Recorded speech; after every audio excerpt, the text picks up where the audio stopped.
All right, welcome to chapter 4, where we will be talking about our chart of accounts, how we construct a chart of accounts. We're also going to talk a lot about posting. I said, remember that post reference number? We're going to come back to it in chapter 4. Well, we're here now. So, a lot of new stuff. That's okay. We're going to go through it slow and hopefully you can get a good handle on it. So our first lesson today is on using accounts and preparing and maintaining our chart of accounts. So our objectives are we're going to construct a chart of accounts for a service business that's organized as a proprietorship. We're going to demonstrate correct principles for numbering our accounts. We're going to use something called file maintenance to update our chart of accounts, and then we're also going to complete the steps necessary to open general ledger accounts. So first things first, remember that our journal, which is what we learned about in chapter 3, our 5-column journal, is where we record the permanent record for debit and credit parts of a transaction. And remember that those are recorded in chronological order. Now, if you have been maybe thinking about it, and if you haven't, that's okay, but if you think about it, a journal doesn't show in one place all the changes to a single account. Instead, what it's showing is, remember, a chronological order transactions that have happened throughout our business. So if you only used a journal, the business world would have to search through all of those journal pages to find each time a transaction affected something like supplies. So they never know, if you just use a journal, what an up-to-date balance is in supplies. Hence, where we're going to have something called our general ledger. Now, shown here is something called an account form. An account form is in our general ledger and it's used to summarize in one place all the changes that affect a single account. Now, we will have a separate form for every single account that we have as a business. So this is just an example of the separate accounting form. Now, how this works in relationship to our T account. Now, remember, we haven't talked about our T account since chapter 2, but that's okay. Up at the very top of our account form is going to be the information needed to trace it back to our journal page. So we have our account name that's going to go up here, and then we also have our debit and credit sides of our T account. So we've got our date, the item, post reference, and then debit and credits. We call this a balanced ruled account form because the balance is calculated and recorded as each entry is put into the account. And then what we have is our balance. So let's say, for example, we had a cash. That was our first account. It would have a debit balance. Never are we really going to see a cash account with a credit balance. If we did, that would be a really bad business. They clearly are not managing their cash very well because remember, if they had a credit balance in cash, that means they're in the negative, which wouldn't be good. So, our chart of accounts. This is where we have a group of accounts that are called a ledger. Okay, and we typically call it our general ledger because it contains all of the accounts needed to prepare our financial statements. So in our general ledger, we're going to have all assets, all liabilities, all owner's equity, all revenue, and all expense accounts. Okay.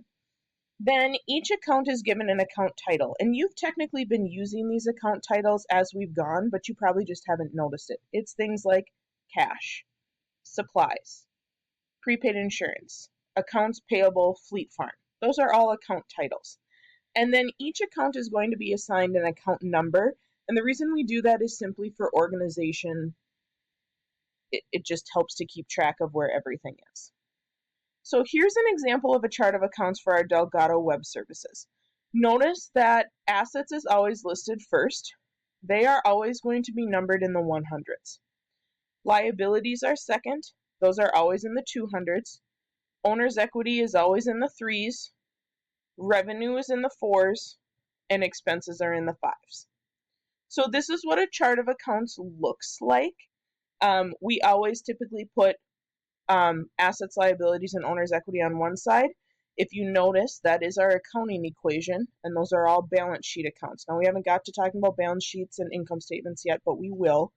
And then on the right side, we have our revenue and our expenses, which are both income statement accounts. Now they're going to pull out this number 150, which is for supplies, and they're just going to break it down a little bit here. So the first number, account number, I should say the first number in the account number, which is 1, tells us what general ledger division it's in. So like I just mentioned, 1 is for assets, 2 would be liabilities, 3 is owner's equity, 4 is revenue, 5 is expenses. So since the first number is 1, that tells us that it's in the asset division. The 2 numbers following that tells us the location within the general ledger. So for us, supplies is down a little bit further. One thing to remember about assets, I can't remember here. Let me flip through here. I think I'm going to talk about it in just a second, so I don't want to jump the gun. Accounts in our general ledger are arranged in the same order that they appear on financial statements, which I just mentioned. Assets, liabilities, owner's equity are on the balance sheet. Revenue and expenses are on the income statement. How we determine our numbering system is going to be determined on the size and the purpose of our business. So you could have a business that has 100 asset accounts, or you could have a business that only has 10 asset accounts, and either one is fine. It just depends on the size and the purpose of what you're doing. Now, the procedure for arranging accounts in a general ledger and assigning account numbers and keeping those records current, that's what we call file maintenance. That's the job of an accountant, is to make sure that the general ledger is up to date at all times. So this is what I was going to talk about here. When we open a new account, so let's say we're going through and we have our expenses, right? And we decide that we use enough postage that we need to have a postage expense account. So a new account gets listed between 2 existing accounts, gets assigned in the middle, okay?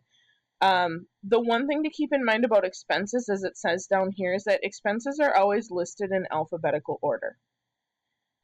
So you can see here, these are in alphabetical order. Postage happens to fall in between M and S, so we go right in the middle at 565. Another new account that would happen at the end of a section, like they decided that they needed an account for water expense, because supplies was the last one, W follows that, they actually jump by a sequence of 10s to allow to have more accounts placed under there if need be. Now, I'm going to flip, I want to flip backwards here just a little bit to this slide. Because the thing to keep in mind about the cash accounts, cash you're going to notice is not listed in alphabetical order. Assets are not listed in alphabetical order. They're listed in order of liquidity. Now, I don't think we've talked about liquidity yet, but liquidity simply means how fast can you turn an asset into cash. So obviously cash is going to be the fastest, followed by petty cash. And then our accounts receivables, we expect to be able to, people are going to pay us within a month, right? And then supplies and prepaid insurance are following that, just because they would take a little bit more time to try to find someone who's interested in buying those in order to convert them back to cash if we needed to. So assets are listed in order of liquidity. Accounts payable, you're going to see, are listed in alphabetical order. Owner's equity, it always starts with capital, goes to drawing, goes to income summary. Now, at this point in the game, those are the only owner's equity accounts we're going to have. After that, we'll eventually have more, but we're not dealing with those right now. Sales is going to be our only revenue at this time. And then, like I said, expenses are listed in alphabetical order.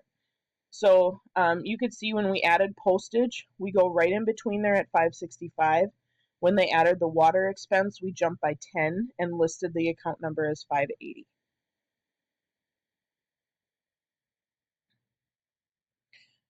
So in order for us to open an account in a general ledger, literally remember I said accountants are not very original in how we name things.